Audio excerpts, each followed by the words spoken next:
오늘 바울은 에베소 교인을 향하여 기도하고 있는 모습을 우리들에게 보여주고 있습니다.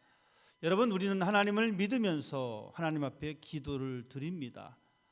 기도의 대상이 누구인지 알고 있는 것은 정말 중요합니다.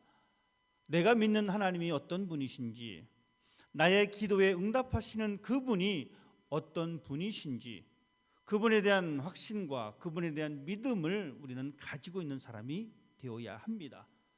바울은 자신의 기도의 대상을 정확하게 설명해 주고 있습니다.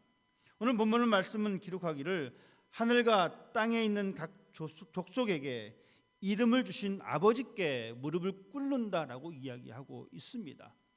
즉 바울이 선포한 이 기도의 대상은 하늘과 땅의 모든 족속에게 이름을 주신 분이다라고 말해주고 있습니다. 하늘은 사람이 손 닿지 않은 그러한 공간임을 인식했습니다. 그래서 옛날의 사람들은 하늘을 두려워했습니다. 하늘을 숭배했습니다. 인간의 손길이 닿지 않는 곳이기 때문에 그렇습니다. 바울이 고백하기를 하나님은 하늘에 계신 분이시다. 또한 하나님은 땅에 거하시는 분이시다. 또한 하나님은 땅에 있는 모든 족속에게 이름을 주신 분이다라고 말씀해 주고 있습니다. 즉 사람의 손길이 닿지 않는 그 영역이나 사람의 손길이 있는 그 부분이나 하나님은 전 우주적으로 존재하고 계시다라고 하는 사실을 우리들에게 말씀해 주고 있습니다. 이것이 바울이 믿는 하나님의 모습이요, 이것이 우리가 믿는 하나님의 모습입니다. 하나님은 우리의 손길이 닿지 않는 그곳에서도 역사하시고 우리의 손길이 있는 이곳에서도 역사하시는 하나님이십니다. 그 하나님께서 이름을 붙여주셨습니다. 존재하는 모든 것에 이름을 붙여주셨습니다. 이름을 붙여줬다는 이 의미는 하나님께서 만드신 그것에 하나님께서 의미를 부여하셨다는 사실입니다. 즉 우리의 손길이 닿지 않은 곳이나 우리가 거하는 이곳이나 하나님의 손길이 닿지 않은 것은 아무것도 없다는 사실입니다. 그리고 그것에 대한 존재성을 확인시켜 주신 분이 하나님이십니다. 그 모든 것에 의미를 부여하신 분이 하나님이십니다. 바울이 고백한 하나님, 우리가 고백한 이 하나님의 모습을 통해서 우리가 다시 한번 고백할 수 있는 것은 하나님은 우리의 주인이시다라는 것입니다. 이름을 부여하는 자는 이름을 부여받은 존재의 절대적인 권한을 가지고 있습니다.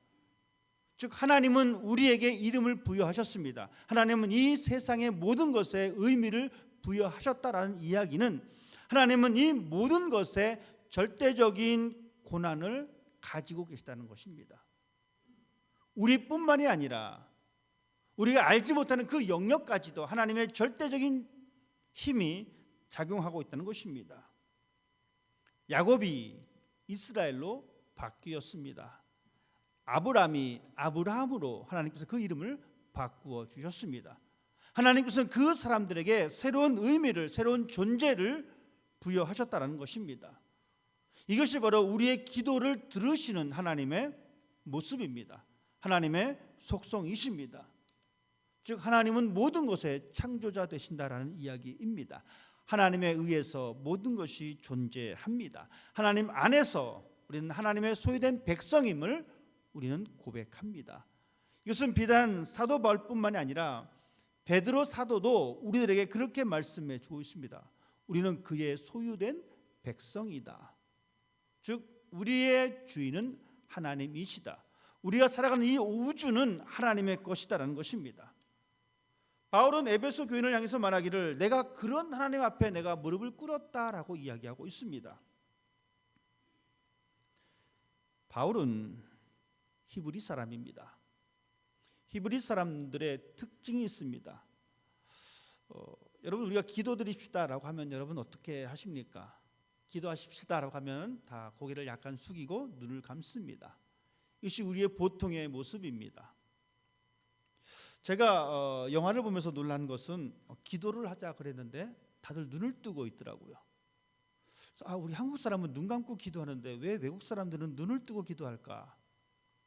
그들 나름의 하나의 문화입니다. 히브리 사람도 마찬가지입니다. 히브리 사람들이 기도할 때 우리처럼 무릎을 꿇고 기도하는 것이 아닙니다. 히브리 사람들은 기도할 때 보통 서서 기도를 드립니다. 여러분, 우리가 가끔 영상을 통해서 이스라엘의 어떤 예루살렘의 이 통곡의 벽에 보면 그 사람들이 이렇게 흔들거리면서 기도하지 않습니까? 보통 그렇다는 거예요. 서서 기도를 한다는 것입니다. 보통은 서서 기도하지만 아주 간절한 경우에는 무릎을 꿇고 기도를 한다라고 또 이야기합니다. 보통은 서서 하지만 정말 내가 이것 아니면 죽겠다 싶을 정도가 되면 무릎을 꿇고 기도하는 그 모습이 또한 히브리 사람에게 있다라고 합니다. 바울은 오늘 에베소 교인을 향해서 말하기를 내가 그런 하나님 앞에 무릎을 꿇는다라고 말해주고 있습니다. 이 말은 그만큼 간절하다는 것을 우리에게 말씀해주고 있습니다. 무릎을 꿇는다는 것은 당신의 존재를 내가 인정합니다라는 이야기입니다. 상대방 앞에서 최대한 예를 갖추어서 당신의 궁유를 구한다는 이야기가 담겨져 있습니다. 바울은 하나님의 존재를 인정하면서 하나님 앞에서 그 자신이 취할 수 있는 가장 겸손한 모습을 보여주고 있습니다. 바울의 기도는 이렇습니다. 속사람을 강건하게 하여 주시옵소서. 바울은 에베소 교인을 향해서 기도하기를 하나님, 에베소의 사람들이 그의 속 내면의 모습이 강건해지기를 원합니다라는 것입니다. 이 기도 속에 우리가 분명히 알 수 있는 것은 우리의 모습이 그렇게 변해야 된다는 것입니다. 우리 모두의 속사람이 강건해지기를 원해야 된다는 것입니다. 여러분, 이것은 어떤 우리가 거듭난다라는 의미가 아닙니다. 이미 에베소 교인들은 거듭났습니다. 저와 여러분은 이미 거듭났습니다. 거듭났기 때문에 하나님 저 거듭나게 해주십시오라고 기도하는 것이 아닙니다. 이 말은 뭐냐면 거듭난 우리가, 우리의 속사람이, 우리의 내적 존재가 더 건강해지기를 원합니다라는 이야기입니다. 이것은 바로 우리의 마음, 우리의 영과 혼이 건강해지는 것을 이야기합니다. 바울은 또한 기도합니다. 하나님, 에베소 사람의 속사람이 건강해지기를 원하고 또한 그들 마음속에 그리스도가 계시기를 원합니다 라고 기도하고 있습니다. 그들의 마음속에, 즉 하나님을 믿는 사람들의 마음속에 예수 그리스도가 거하기를 원합니다. 여러분, 우리의 기도도 이런 기도가 되어야 합니다. 하나님, 내 마음속에 예수 그리스도가 거하기를 원합니다. 이것은 일시적인 거주가 아닙니다. 하나님, 내 마음속에 왔다 가십시오라는 의미가 아닙니다. 이 말은 하나님께서, 그리스도께서 내 마음속에 영원히 거주해 달라는 것입니다. 이것은 정말 중요한 요소입니다. 영원히 거주한다는 것은 일시적이지 않습니다. 즉 이 말은 우리의 상태에 따라서 우리의 믿음이 업되고 다운되는 것이 아니라 우리 속에 있는 예수 그리스도로 인하여 우리의 마음이 항상 예수님으로 채워져 있는 것, 그리스도의 계속적인 임재가 바로 필요하다는 사실입니다. 그리스도가 내 마음에 일시적으로 거하는 삶을 살아가는 사람들은 자신의 신앙이 기분에 따라 달라질 수가 있습니다. 기분 좋으면 열심을 냈다가 기분이 안 좋으면 그 열심은 다 사라져 버립니다. 이것은 올바른 신앙의 모습이 아닙니다. 그래서 바울은 말하기를, 기도하기를 그리스도가 마음에 영원히 거주하기를 원합니다 라고 기도하고 있습니다. 또한 그는 기도하기를 그리스도의 사랑을 알게 하여 주옵소서. 예수 그리스도를 믿고 하나님의 자녀가 된 사람들이 예수 그리스도의 사랑을 처음 경험합니다. 십자가에 보여주신 그 사랑을 이야기하고 있습니다. 하지만 더 나아가 바울은 무엇을 이야기하고 있냐면 그리스도의 사랑입니다. 즉 죄인들을 향하신 하나님의 사랑입니다. 그 사랑을 알게 해달라는 것입니다. 우리도 그 사랑을 알아야 합니다. 그래야지만 우리는 사랑의 사람으로 살아갈 수가 있기 때문입니다. 바울은 또한 기도하기를 하나님의 모든 충만하신 것으로 성도들이 충만해지기를 원합니다라고 기도해 주고 있습니다. 즉 그리스도의 사랑을 알고 이 절대적인 사랑에 이르기까지 계속해서 꽉 차 있는 그 상태를 원하고 있습니다. 여러분, 이것이 우리가 기독교 용어를 빌려서 이야기하자면 성화입니다. 하나님 안에서 하나님의 사랑으로 하나님의 은혜로 계속해서 성화되어지는 이 과정을 바울은 기도하고 있습니다. 바울이 강건하게 되기를 바라는 대상은 에베소 사람들, 즉 에베소 교인들의 속 사람입니다. 바울은 속 사람과 겉 사람을 구분짓고 있습니다. 그래서 바울은 성경을 통해서 말하기를 우리의 겉사람은 후피하나 우리의 속사람은 날마다 새롭다라고 말씀해 주고 있는 것입니다. 겉사람과 속사람입니다. 여러분, 겉사람은 그러면 어떤 사람입니까? 이 겉사람은 타락한 사람의 모습을 가리킵니다. 그렇기 때문에 바울은 말하기를 이 겉사람을 표현할 때에 이렇게 표현을 쓰고 있습니다. 질그릇이다. 쉽게 깨질 수 있는 존재라는 것입니다. 죽을 육체다라고 표현하고 있습니다. 우리의 몸이다라고 이야기하고 있습니다. 이것이 바울이 말한 겉사람입니다. 이 겉사람은 시간과 공간의 한계를 가지고 있는 사람들입니다. 시간이 지나면 지날수록 죽음의 문턱으로 점점 다가가는 사람입니다. 이것이 바로 겉사람입니다. 그런데 우리는 살아가면서 이 겉사람의, 즉 외형적인 삶에 올인할 때가 참 많이 있습니다. 여러분, 잘 먹고 잘 사는 것, 우리가 꿈꾸는 모습입니다. 좋은 차를 타고 비싼 옷을 입고 좋은 직장에 다니고 남들이 부러워할 만한 그러한 지위를 가지고 있는 것, 이것이 바로 우리가 추구하는 삶의 모습입니다. 저는 이것이 나쁘다라고 말씀드리고 싶지 않습니다. 나쁜 것은 아니지만 무엇이 잘못됐냐면 이것이 최종 목표가 되었을 때가 문제입니다. 좋은 차를 타는 것이 최종 목표가 되었을 때가 문제입니다. 나쁜 차보다 좋은 차가 더 승차감이 있습니다. 돈 있으면 우리는 좋은 차를 타야 합니다. 하지만 이것이 우리의 최종 목표가 되어서는 안 된다라는 것입니다. 하지만 사람들은 이것을 자신의 최종적인 목표로 삼고 살아가는 사람들이 많습니다. 외형적인 삶에 전력 투구하는 사람들이 많다라는 것입니다.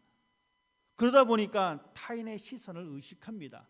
내가 좀 나쁜 차를 타면, 내가 좀 좋지 않은 차를 타면 상대방이 나를 어떻게 볼까?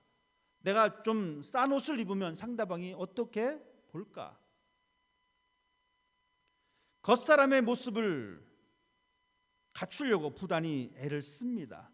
그러다 보니까 그것이 최종 목표가 생기다 보니까 옳지 않은 방법을 통해서 좋은 차를 사려고 하고 좋은 직장을 가지려고 하고 많은 돈을 벌려고 합니다.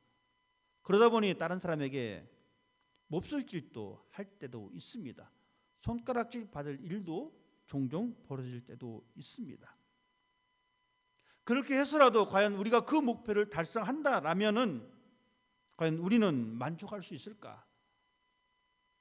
물론 그것을 이루면 우리는 어떤 작은 성취감은 느낄 수가 있습니다. 행복감도 느낄 수도 있습니다. 그것을 이룸으로 말미암아 만족했다라고 스스로에게 좋은 점수를 줄 수도 있습니다. 하지만 우리가 그러한 것을 과정으로 생각하지 않고 목표로 삼고 가다 보면은 심각한 문제에 도달할 수밖에 없습니다. 그렇기 때문에 성경은 말하기를 욕심이 잉태한즉 죄를 낳고 죄가 장성한즉 사망을 낳는다라고 말씀해주고 있습니다. 결국 그러한 것이 우리의 최종 목표가 되어지면 우리의 영혼은 황폐해질 수밖에 없습니다. 모두의 선을 이루는 것이 아니라 자신의 욕심을 채우다 보니까 결국 그것이 올무가 되어서 우리의 영혼이 우리의 생명력을 점점 잃게 된다는 것입니다. 결국은 우리는 참된 영혼의 안식을 누리지 못하고 생명과 멀어지게 됩니다. 그래서 바울은 에베소 교인을 향해서 하나님을 믿는 사람을 향해서 기도하기를 겉사람이 아닌 속사람이 강건해지기를 기도하고 있습니다. 하지만 우리의 관심은 어떻습니까? 내면적인 삶보다는 외형적인 것에 관심이 훨씬 많습니다. 왜냐하면 그것이 더 중요하다라고 생각하고 있기 때문에 그렇습니다. 우리가 살아가는 이 세상은 그것을 보라고, 그것에 포커스를 두라고 계속해서 속삭입니다. 이것은 사탄의 계략입니다. 사탄이 이 세상에 지배권을 갖고 있기 때문에 그렇습니다. 하나님을 바라보기보다는 선악을 알게 하는 그 나무를, 그 아름다운 나무를 바라보게 합니다. 그리고 그것을 먹게 만듭니다. 그것에 실패하면 불안해하고 두려워 떱니다. 더 건강하지 않으면 우리는 불안해합니다. 더 많이 소유하지 못하면 우리는 불안해합니다. 더 많이 누리지 못하면 우리는 불안해합니다. 이것은 사탄의 계략입니다. 하나님보다 눈에 보이는 것을 보게 만드는 사탄의 계략입니다. 사람들은 본질보다 결과에 관심이 많습니다. 우리도 그런 나약한 존재입니다. 우리도 그런 본질보다 결과에 만족해야 할 때가 많이 있습니다. 왜 그렇습니까? 눈에 보이니까, 당장 그것이 있으면 좀 편하게 살 수 있으니까 그렇다라는 것입니다. 하지만 분명히 기억하십시다. 우리는 그런 결과에 관심이 많을 것이 아니라 본질에 더 관심이 많은 사람이 되어야 합니다. 복의 근원인 하나님보다 복의 결과에 관심이 많은 것, 이것은 옳지 않은 것입니다. 성경은 이것을 단호하게 이렇게 이야기해 주고 있습니다. 예레미야 선지자를 통해서 주신 말씀입니다. 내 백성이 두 가지 악을 행하였다. 생수의 근원인 나를 버린 것이다. 그리고 스스로 웅둥이를 판 것이다. 백성이 두 가지 죄를 저질렀는데 생명의 근원인 하나님을 버린 것입니다. 근원을 버렸다는 것입니다. 근본을 버렸다는 것입니다.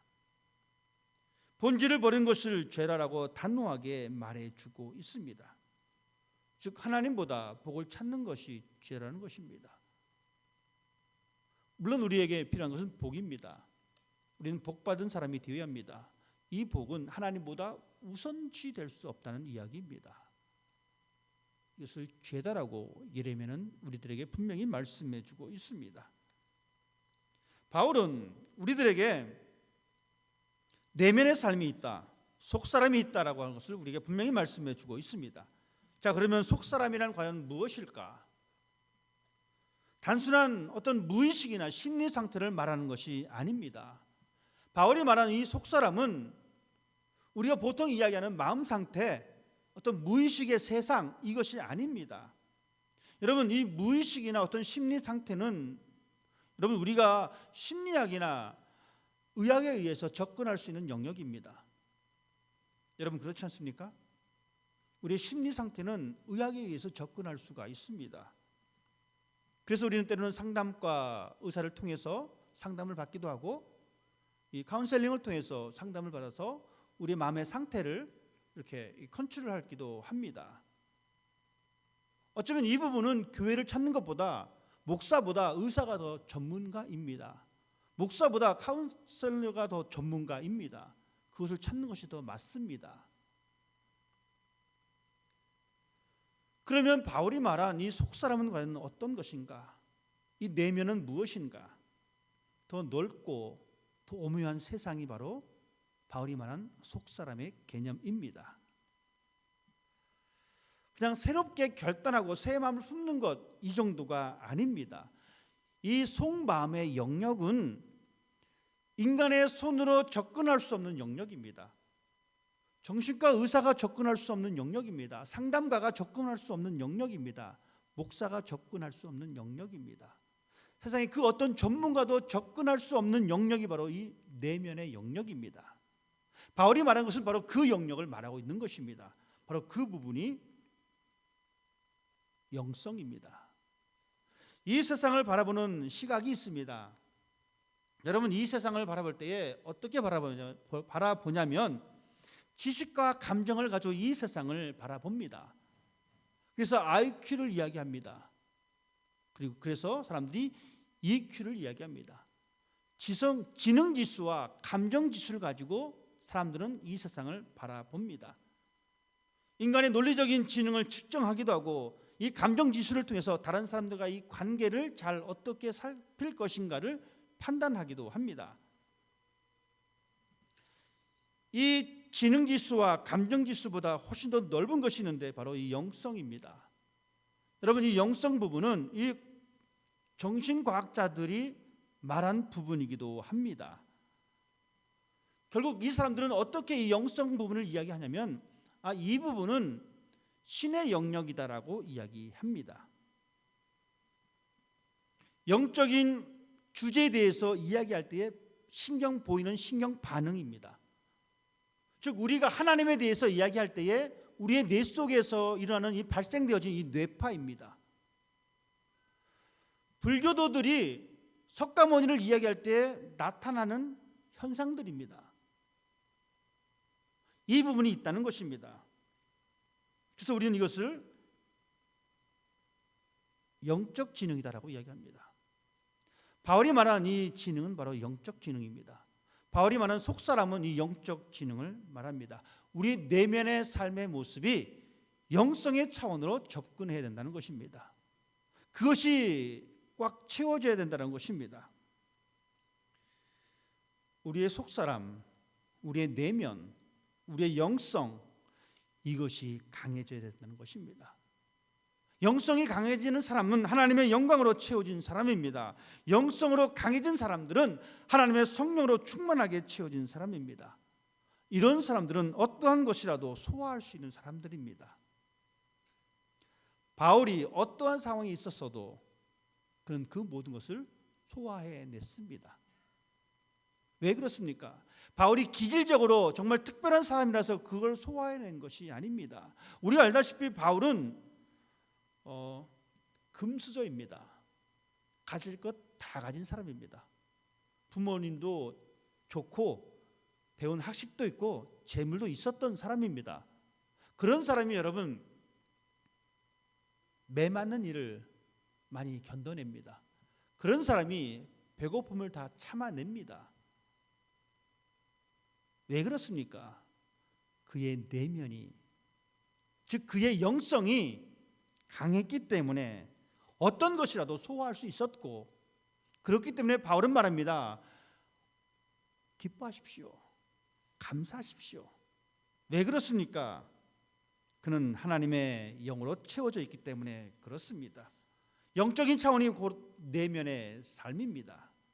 바울은 우리들에게 그 내면의 삶이, 내면의 세상이 그리스도가 거하시기를 간구하고 있습니다.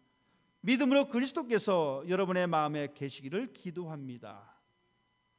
그리스도 예수가 들어와 사실 수 있는 공간이 바로 내면적인 공간입니다.